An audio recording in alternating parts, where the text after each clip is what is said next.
You're listening to the Archaeology Podcast Network. You have my sword. And you have my bow. And my trowel. Hi, you're listening to episode 34 of And My Trowel, where we look at the fantastic side of archaeology and the archaeological side of fantasy. I'm Tilly. And I'm Ash. And we are here with Genoveva Dimova, chatting all about archaeobotany and the symbolism of trees. Maybe we should do a little recap of exactly what we were talking about, Tilly. Yes, good idea. So, to put it lightly, Ragnarok is imminent. The world tree has gone missing, but not to worry, we have set up a plan to replace it. And that's not only to stop the impending apocalypse, but also to get the Asgard Yuletide committee off our backs, because they came and chatted to us at the end of last episode and they were not very happy. They want a winter tree to decorate, and apparently nothing less will do than a world tree. So we have to look at how to replace said world trees. But what is the history of trees around wintertime? True. Yeah. So nowadays, especially in winter, trees are pretty much synonymous with Christmas and Christmas time. So how has that come about? And how have humans in history interacted with trees too? And what really can that tell us about our current predicament? Yeah, true. Because I guess one of the main things, and we were talking about that before, right? About world tree. In the last episode, we were talking about world trees in mythology and everything. So, I mean, Jen, you are our folklore expert here as well. Do you know about anything in terms of like the use of trees in folklore or in kind of more traditional, I guess, storytelling and legends? I can think of a few things. Like, first I started thinking about yew trees, which we, in several different mythologies, because the poisonous tree, it's kind of symbolic of death and rebirth. I think even in Christian myth, it was a symbol of renewal for Christmas. And also it's incorporated in Easter traditions. And then you have Celtic culture, where it was a sacred tree. In Ireland, it was often used for wine barrels, which is how I encountered it, actually. We had what we realized later were used thieves from a barrel.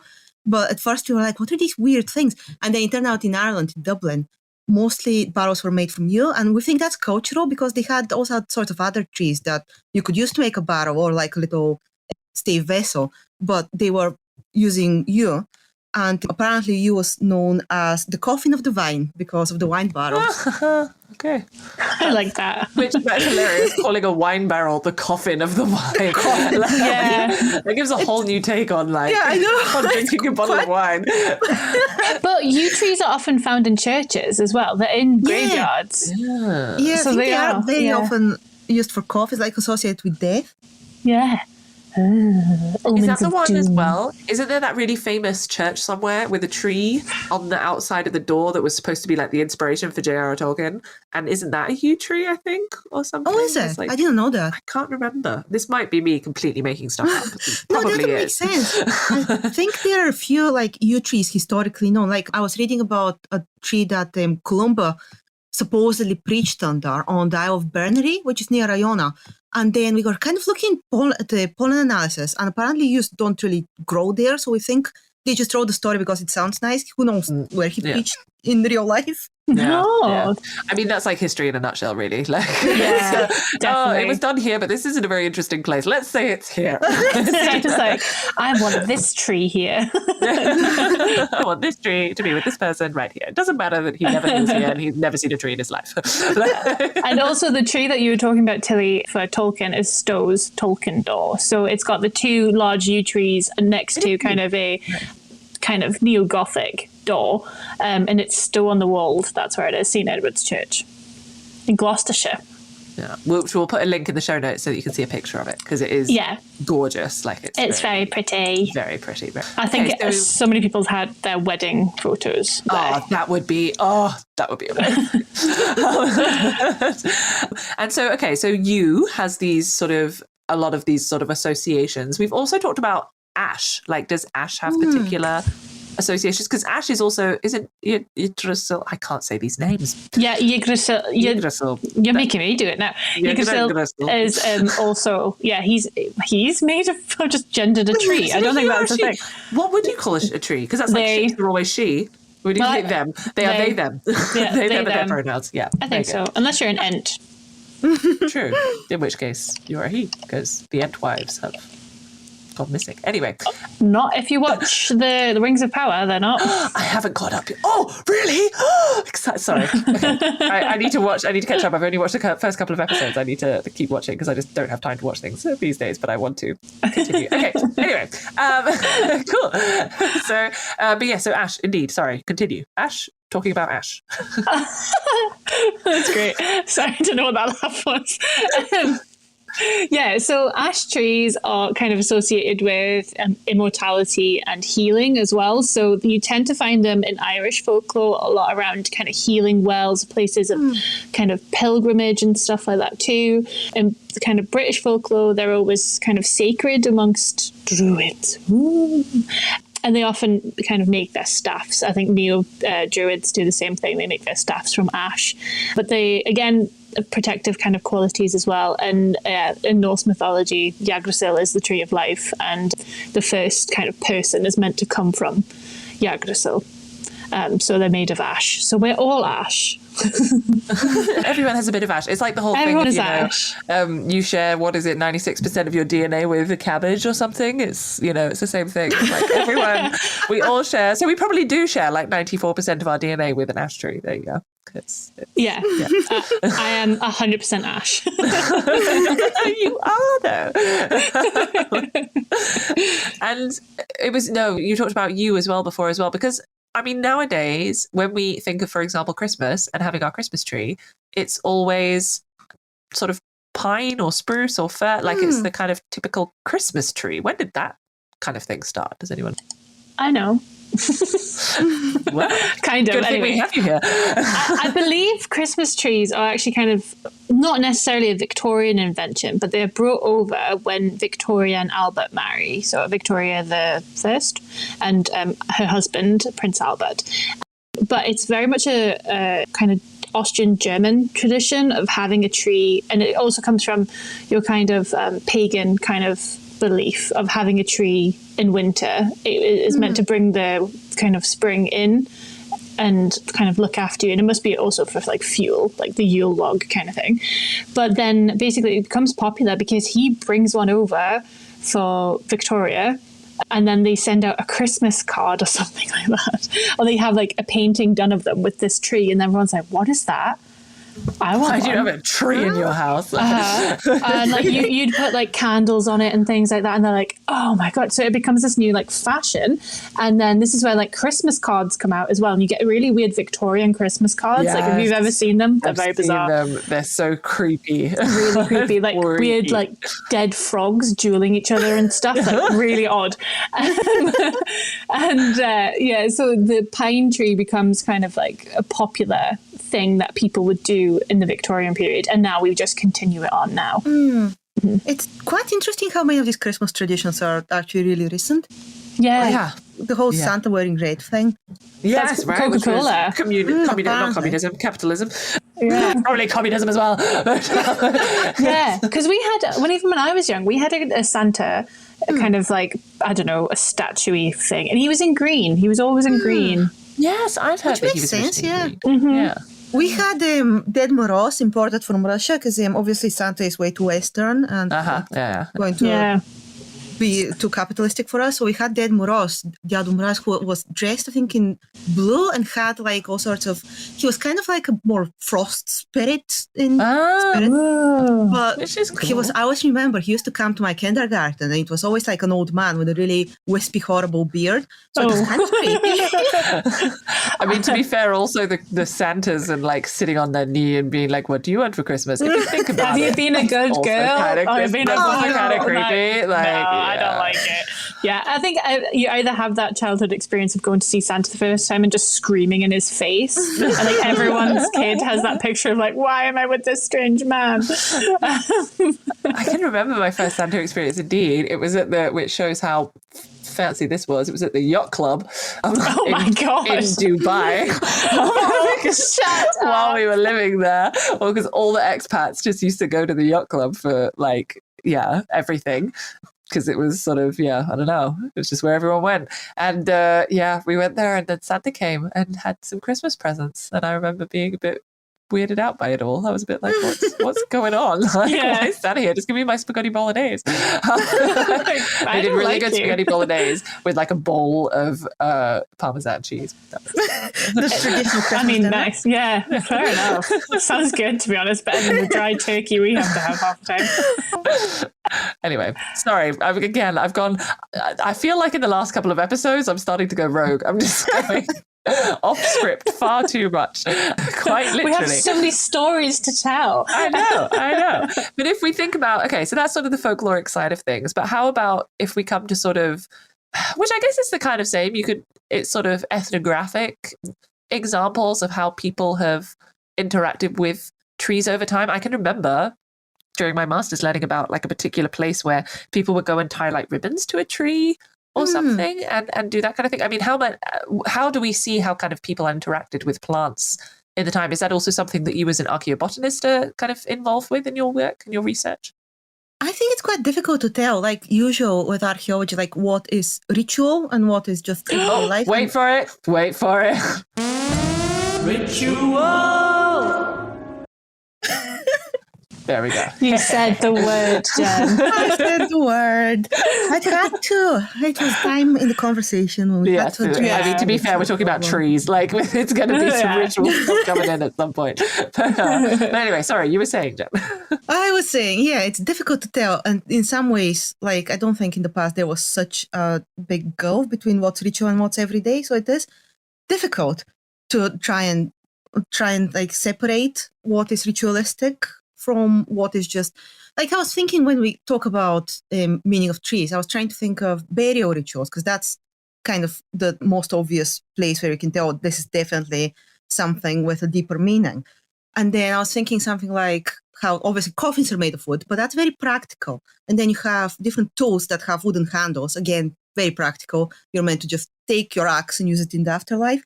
Or like, those house burials in Russia, in Novgorod, or today's Ukraine, actually. It's like it's Viking burials where they were buried in essentially what's a room, and they were buried sitting down on a chair. Oh, wow. Which, That's again, very uncomfortable. very uncomfortable. Yeah. But, I mean, kind of practical. Like you're meant to wake up in the afterlife and go, here's my little nice room with my little chair. Well, especially if usually you'd hope that by the time you die, you're sort of quite old. So getting up from a lying position is always a bit of a faff. And so if you're in like a chair, then that makes getting up a lot easier as well. Like, Yeah, that's so true. It actually would be really nice just to wake up in the afterlife, like, oh, look at all my furnishings. Everything's all sorted for me. Brilliant. That would be nice. Also, it would help, like you could get rid of all the clutter. Like you literally just take what you can take with you. It's like when you go on holiday and then you come back home and you're like, oh man, I could just live out of a suitcase, really. Like, I don't need all this stuff. But then as soon as you get home, you're like, but I can't throw this out because it's perfect. Whereas if someone's done it for you and just given you what you need in your burial, like that nice chair made of wood, you sorted. You're all done. But anyway. Was the chair like decorated in any way, or was it just a simple chair? Oh, you're asking difficult questions. I can't remember, to be honest. I can imagine it probably had some kind of decoration. I'm picturing would like imagine a Louis so. Tressman style, like That's exactly what I beautifully- pictures. Yeah, beautifully done. But it was probably just like an IKEA stool, which in the future might become like a type of fancy ritual object, right? The IKEA stool. I don't know. You never know. Anyway. I think the Billy bookcase will definitely. That's a ritual on its own. Yeah, Yeah. yeah, exactly. Yeah.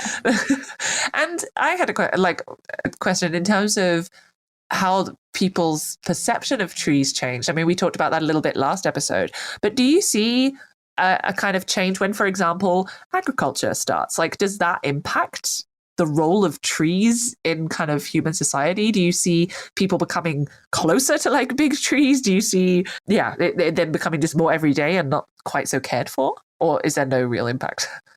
I think we do see a difference in like deforestation.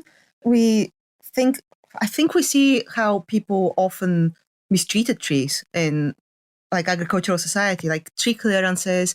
And we're actually, the project I was telling about in the last episode with Heinfurt, we're trying to figure out if the trees that they used to build the houses were actually deliberately like they were growing them for that specific reason, or if they were just collecting whatever material they could find from the forest.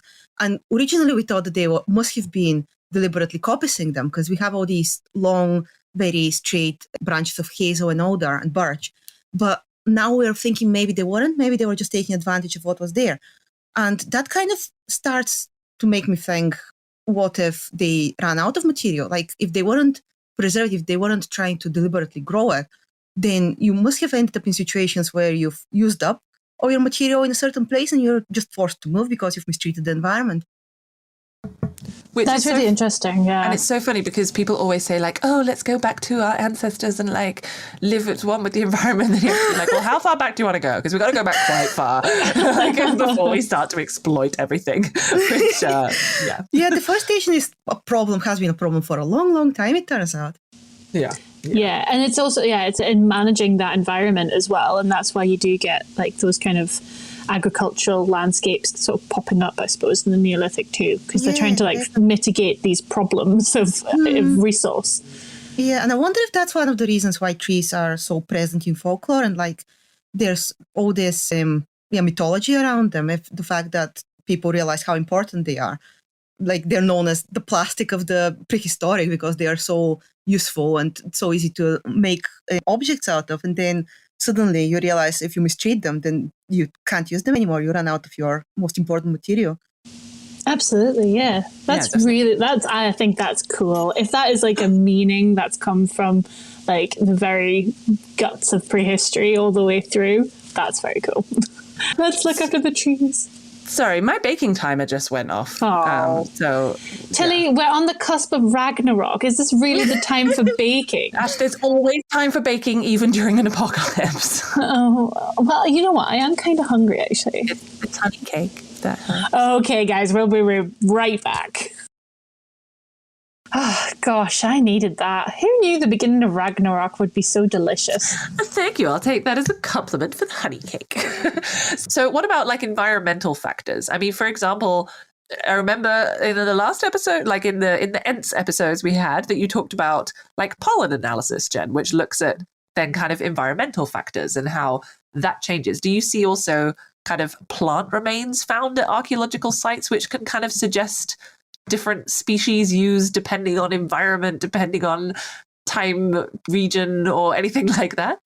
Yeah, definitely. So we can essentially trace how the environment changed through things like charcoal very often. Like I talked about how we don't often get waterlogged remains, but we get a lot of charcoal because charred material survives quite easily. So we have a lot of multi-period sites where we have, for example, in the earlier period, lots of use of oak. And then in a later period, there's more, for example, trees that prefer damp environments like alder and birch. And that's something that has, like, reflects on difference in environment, but it also reflects in difference in culture because, for example, you can't really build the same sort of structures that you would build from oak that you build from alder and birch just because they don't grow so big. So that kind of shows us how people had to change their material culture to correspond to environmental differences. And it also can tell us a bit about class. Like, some people could afford to bring oak from elsewhere if the oak got too scarce where they were living. But other people couldn't, so they just had to make do with whatever was available locally. Yeah. Which I really like. Looking at that, that's one of my favorite things to do with experimental archaeology as well, is to basically see, okay, why are they choosing this particular kind of material? Is it because they were choosing it because of, like, ritual? Or no, it's going again. Stop. Double ritual. Double. Or is it because it's actually just practically the most useful material, like, to make it from? Which I guess, yeah. Well, they just don't have a choice as well. They're like, well, this is what I have. They've already chopped down all of the yew trees and all of the ash trees. So now they're like, well, I guess we're with oak now. Yeah.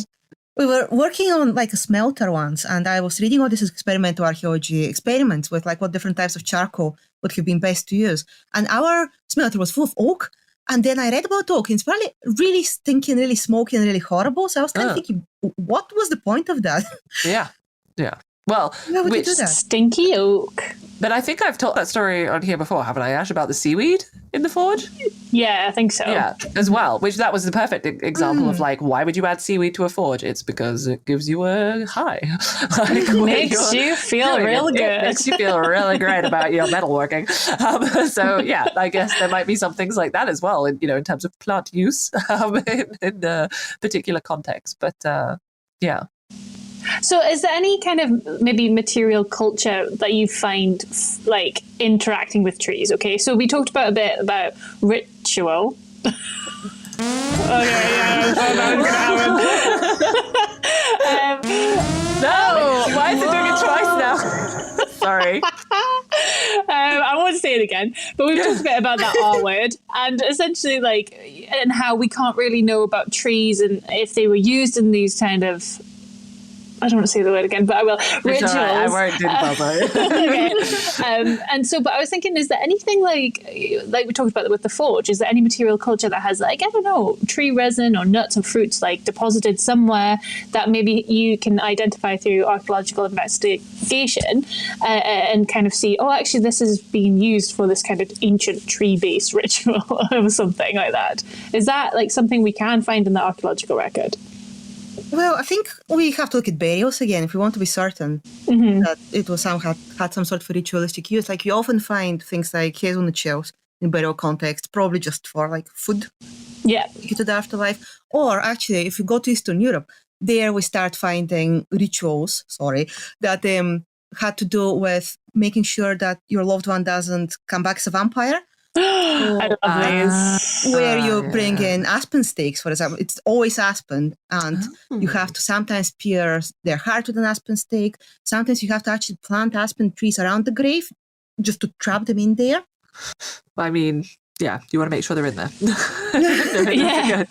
Along with your yew tree for your coffin, you've got your aspen tree for your vampires. No, what was it? No, but that was for the wine barrel, wasn't it? No. Yeah, but you can also get yew trees. Well, yew trees are in churchyards. That's what I mean. Oh, I see. Yeah. I see. And then you've got all these different things, or you've got your lead coffin, which would be even worse for a vampire. Imagine how smelly that would get. But seaweed coffin? No, that wouldn't work. That would just be like a net. Oh, that'd be horrible. That'd be really. But it's interesting. So those burials, we've kind of talked a bit about that because we've had vampire episodes. But I suppose those burials, do you see any kind of burial like that in prehistory, especially with the hazelnut shells and things that maybe have a connection more to the environment? Outside of uses food, I can't really think of many examples. I can think of a few situations where we found pollen but with the problem with pollen is that you don't know if it was deposited there deliberately or if it was brought in by things like insects or wind. I don't know if you remember that Neanderthal burial that for a long time it was believed that it was flowers that were put in that Neanderthal burial. Oh, yeah. And now there's actually some theories that it was insects that brought the pollen. It wasn't flowers at all. Oh. That's sad, isn't it? We have some other examples from the prehistoric period where we do think it was actually flowers, but it is quite difficult to tell sometimes. Yeah, because I often think about, was it the swan wing burial in Vidbeck? Oh, yes. I'm pretty sure there was a... Well, you think a swan just dug its way into the burial? An insect brought the swan wing in. Yeah, I tell you, that's exactly where I was going with this.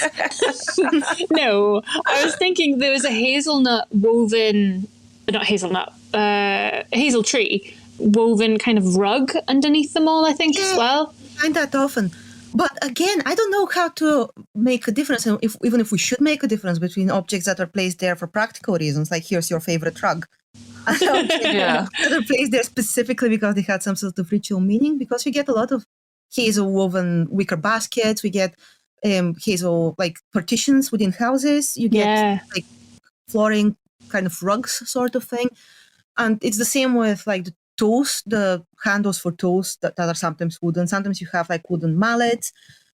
And again, are these things just placed there because they will be useful in the afterlife? Are they placed there because they have a specific meaning to that community? Well, you could say though, so we talked about the chair last time, right? Like someone was sitting on a chair, and that to us is really weird. Like, why would you be sitting on a chair? Whereas to us, lying on a rug is like, yeah, of course you'd lie on a rug. But I guess those are kind of the same thing, actually. You know, like you would lie on a rug just as much as you would sit on a chair. So actually, the only thing that differentiates our interpretation of it is that one of them is weird to us.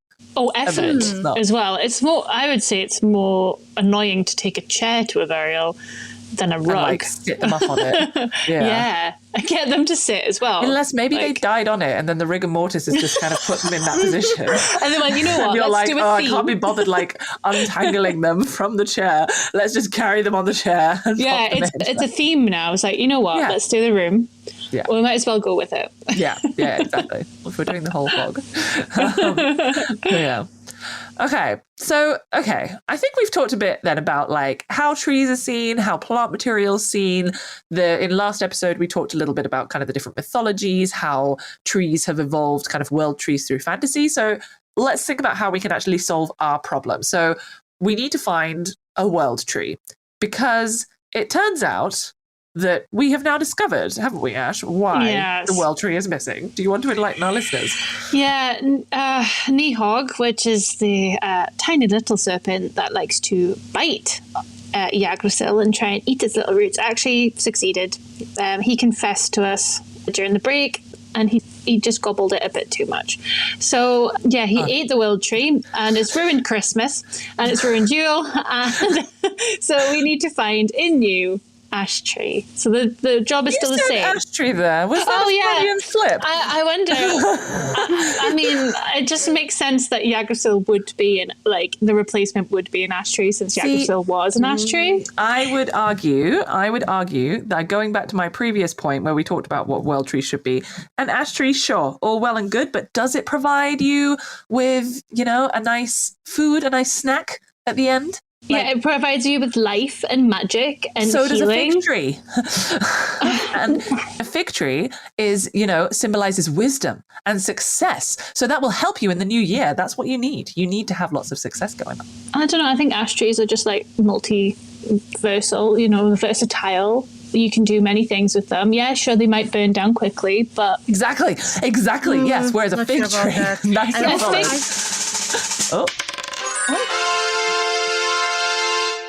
Jen, did you just roll for charisma? Maybe.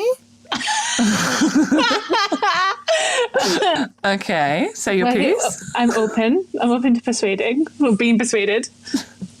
I just wanted to say that I think, firstly, an ash burns too quickly, and we can't risk that. And secondly, a fig is just not straight enough and not strong enough. And I think we should really go for an oak, just because of its strength, and it symbolizes longevity, its connection with royalty. I think it's the right choice here. I mean, she makes a good point. Yeah, she does make a good point. Yeah, weirdly, I'm drawn to her argument. I don't know why either, but I am. Yeah, it's strange, because I was so for figs just a second ago. But I was so for ash. The megalomaniac inside me loves it. Do you mean pyromaniac? No, the megalomaniac. I'm ash. It would be ash tree. Oh, I guess. Makes sense. Sorry. That makes more sense. There's also a pyromaniac in there too, but we won't talk to her. Well, then I think we're decided. We're going to go and find the biggest, strongest oak tree we can possibly locate, and we'll decorate that and pass that off to the Asgard committee, Yuletide committee, for their Christmas tree, their Yuletide tree, sorry. Yeah. How are we going to locate it? Should we just go for a walk? I think a walk sounds good. Yeah. Jen, would you like to come for a walk? Yeah, sounds lovely. Great. Okay, Before we go, maybe do you have anything else you would like to share with those listening? I mean, your book has just come out. Where can people find it? How can people find out more about what you're up to? Are there any exciting projects in the work for you at the moment? My book should be available anywhere books are sold. No, but it's important to say. Sometimes they're not, so I think it's good to make a point. Yeah. Waterstones or whatever, just, if they don't have it, ask them to bring it in. I've got a newsletter that I update once a month, and that's on my website. which I'm assuming will have links. We will pop that into the show notes. Yes, indeed. And then you can also find me on Instagram. I don't do Twitter anymore, but I do Blue Sky. Okay, there you go. And we'll put those links in as well. Although I guess you can also find them through the website. So yeah, perfect. Well, thank you so much, Jen, for joining us today. It was really great to chat with you. Thank you for having me. And we hope that everyone listening enjoyed our quest today. If you did, please leave us a review wherever you listen to us, as it really helps to support us and the rest of the Archaeology Podcast Network. If you have any ideas for future episodes, or maybe you just wanted to discuss a past episode, please do also contact us through social media, or you can join the free APN Discord server. Very exciting. We'd love to hear your feedback, so do get in touch. All contact information for us and for Jen, as well as for further reading and links to the points discussed today, can, as ever, be found in the show notes. Can you smell seawater? Yeah, I can. Oh, that's not the Midgard serpent slithering around again, is it? No, I don't think so, but I do have an idea as to what it might be. The Archaeology Podcast Network is 10 years old this year. Our executive producer is Ashley Airy, our social media coordinator is Matilda Siebrecht, and our chief editor is Rachel Roden. The Archaeology Podcast Network was co-founded by Chris Webster and Tristan Boyle in 2014 and is part of Cultura Media and DigTech LLC. This has been a presentation of the Archaeology Podcast Network. Visit us on the web for show notes and other podcasts at www.archpodnet.com. Contact us at chris@archaeologypodcastnetwork.com.